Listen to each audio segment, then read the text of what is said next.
Good morning, Philippines. Mga kabarangay, mga kababayan, mga kapatid.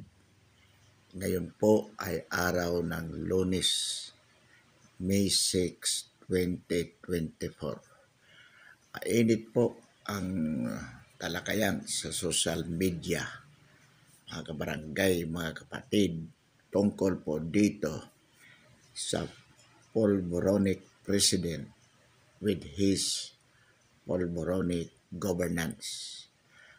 Alam po natin na noong April 30, 2024 ay nagkaroon po ng hearing sa Senado tungkol po dyan. At yung PDEA agent na involved sa katauhan po ni Jonathan Morales ay nag-testify po na siya mismo ang in charge ng PDEA kung saan sila po sana ang magsasagawa ng operation upang hulihin ang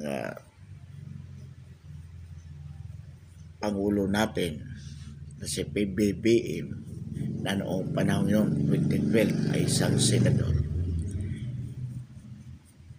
Sapagkat di umano ayon sa kanyang mga sources, informante, ay sumisinghot ito ng white substance na hinihinalang shabu, kasama di umano ang isang diamond star na si Maricel Soriano. At ayon sa kanya, hindi po natuloy ang operation na yon sapagkat pinigil mismo ng PDEA. So, yan po ang direct testimony ni Jonathan Morales. At ito naman mo ay pinasisinungalingan mismo ng PDEA chief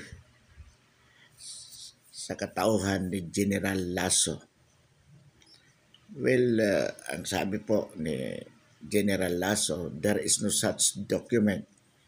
Ang tinatawag po na pre-ops document na nagpapatunay na talagang nung araw na yon ay mayroon silang huhulihin. Ang sinasabi po dito ni General Lasso, mga kabarangay, mga kababayan, mga kapatid, wala pong ganong operation o walang ganong document which prove na mayroon nga ganong nakatakdang operation ang PDEA ng mga araw na yon. Ibig sabihin po, yung kumakalat na mga dokumento na ibinulgar una ng isang political vlogger sa katauhan ni Maharlika ay peke po, hindi totoo.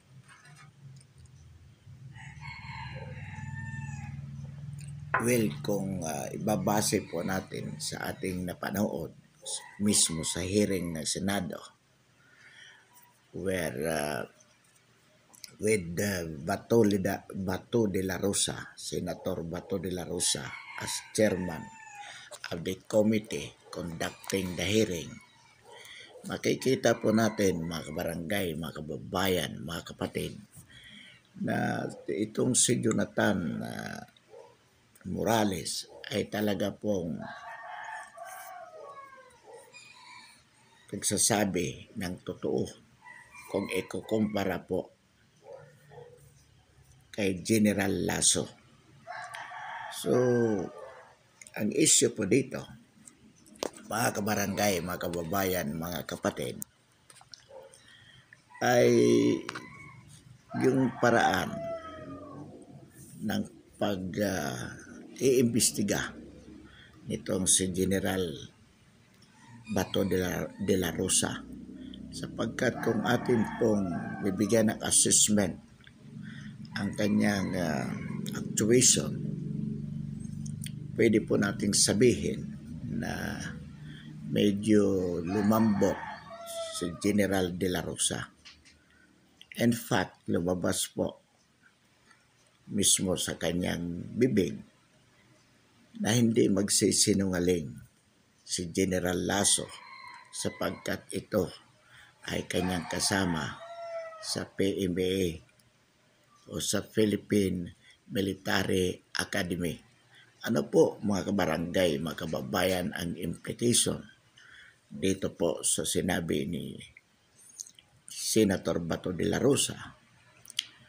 Well, as chairman of the committee investigating the issue, Bato de la Rosa is expected to be fair without being biased to any side. Pero yung kanyang statement na sinasabi niyang hindi magsisinungaling si General Lasso, it means that he is siding with General Lasso and agree with him that there is no such existing document with the PDEA agency.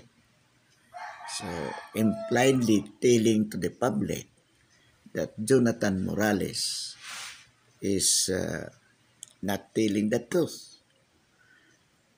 So, in other words, as early as the first hearing about the issue, mayroon na agad prejudgment si Senator De La Rosa to the effect that there is no such existing document as claimed by Jonathan Morales, who personally conducted the investigation on the matter. So makikita po natin dito na talagang medyo nagkaroon na agad ng one-sidedness on the part of Bato de la Rosa, perhaps to exonerate the president, meaning na yung mga kumakalat na pictures, kumakalat na dokumento ukol dito ay galing sa isang hindi authenticated source. So, ang katanungan ng sambayan ng Pilipino kay General Bato de la Rosa, bakit po ganon ang inyong actuation? Kayo po ba ay nabayaran din ng bilyon ni Lisa Aranita Marcos? Sapagkat alam naman po natin dyan sa Senado, kapag nag-iniimbestigahan mo ang isang issue na kung saan sangkot ang First Lady, ayon sa source ni Maharlika, ito ay nagbibigay ng malaking halaga at ang mga nabanggit na senador investigating on the matter ay biglang nananahimik. Halimbawa po dyan, si Senator Pimentel na di umano ay nabayaran ng 400 million pesos at si Senator Tolfo na nabayaran ng 1 billion ay nanahimik tungkol sa kanilang mga investigasyon relative to the Lotto anomalies. So with respect to this Polvoronic issue, si Bato de la Rosa ay sa simula pa lamang mayroon na siya ganong prejudgment na si General Lasso ay hindi magsisinungaling, and he is watching the word of General Lasso despite the fact that based on deportment, base sa pagtitestify ni General Lasso, makikita mo naman talaga at naintindihan mo kung bakit siya nagsisinungaling, sapagkat ayon nga kay Jonathan Morales, well, of course, it is just but natural for Lasso to deny it because the subject is his appointing authority, the president himself. So natural on the part of Lasso to deny it. Although of course, by virtue of his mandate, dapat si Lasso should be telling the truth instead of looking at the utang na loob of his boss, because what is at stake here is the interest of the Filipino nation. Appointed nga siya ng Pangulo, pero dapat ang kanyang katapatan is not towards personally to the President, but rather to the Constitution and the interest of the Filipino people. So ito po ang issue dito, mga kabarangay, kababayan, mga kapatid. Nabayaran ba si Senator De La Rosa ng bilyon upang maging ganon ang kanyang attitude during the investigation, kung saan kitang-kita yung kanyang pagiging biased. Although of course, Senator De La Rosa angrily denies it. Galit na galit siya kay Maharlika sapagkat di umano ay hindi siya kayang bilhin ng anumang halaga. But of course, we judge him based on his performance, not on his words. Well, patunayan mo, Senator Bato de la Rosa. Alam natin, may schedule hearing ngayong araw na ito bilang follow-up investigation ng inyong committee on the matter. Then prove to the Filipino people that you are really after the truth. Because kung ibabase po natin sa una mong performance, mas nakikita po natin yung katotohanan doon na ikaw ay naging bias. Mahalaga po ang isyong ito, mga kabarangay, mga kababayan, mga kapatid, sapagkat the subject is the President himself.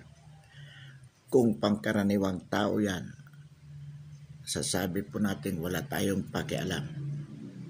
But the subject is the highest officer of the land, the chief executive of the land. We cannot imagine having that chief executive of the land who is a drug addict. We cannot imagine being governed by people who is drug addict. Ang matindi po rito, mga kababayan, mga kabarangay, mga kapatid, ayon sa source ng iba't ibang vlogger dyan, mismo ang supplier ng droga ay kapatid na bunso ng First Lady na si Lisa Aranita Marcos. At ito ay walang iba kundi si Martin Aranita, kapatid na bunso ng First Lady na di umano ex-boyfriend ng Diamond Star na si Maricel Soriano, kung kaya napasama o nandoon sa araw na yon ayon kay Jonathan Morales si Maricel Soriano na kasama na nagtitake ng droga ni PBBM. Ayon po din sa kwento dito, mga kabarangay, mga kababayan, mga kapatid, ayon sa informante ni Maharlika, hindi po natuloy ang raid na yon nila Jonathan Morales sapagkat pinigil ng mataas na opisyal ng Aquino administration na noon ay Executive Secretary na si Paquito Ochoa, kasama at the time sa law office ni Lisa Araneta Marcos. So, napigilan po yan. Although ang sabi dito ni Jonathan Morales, well, pinigil ng nasa taas ang aming operation kaya hindi natuloy, without mentioning the name of Paquito Ochoa. But ayon kay Maharlika, base sa kanyang informante, mga puting ahas, ang pumigil sa nabanggit na operation sa Rockwell sa Makati kung saan ang involved ay mismo ang Pangulong Bongbong Marcos o at that time as senator ay ito nga si Paquito Ochoa na noon ay chief executive ni Pinoy. So, naturalmente, talagang mapipigilan yan because imagine a chief executive of the president, of the cabinet, ordering or giving an order to the PDEA agency not to implement the scheduled operation.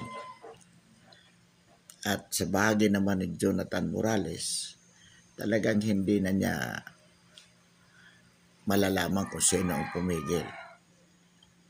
Because when the order is given from above, of course, you ought not to question it. Yan po ang totoo dyan. Magkakaroon po ng follow-up hearing ngayong araw na ito. Tungkol po dito sa issue na ito. At tingnan natin kung ano ang mangyayari. Ayon sa mga haka-haka, di umano, may pasasabugin din si Maricel Soriano sa kanyang pagharap ngayon sapagkat siya yata naka-schedule na witness. At ayon sa mga source, meron pong ididiin si Maricel Soriano. Well, tingnan po natin. At lalong higit na dapat tingnan natin ang attitude ni Senator Bato de la Rosa kung siya ay mananatili bilang biased judge sa issue na ito. Inaasahan po natin mga barangay, mga kababayan, mga kapatid, na ito si Bato de la Rosa bilang protege ni dating Pangulong PRRD. Inaasahan natin na dapat maging masigasig siya upang mapalabas ang katotohanan sa bagay na ito sapagkat dito po ang nag-aakusa din kay PBBM bilang bangag ay mismo ang dating Pangulong PRRD na lumalabas ngayon siyang kinakalaban ng mga Marcoses, specifically ni PBBM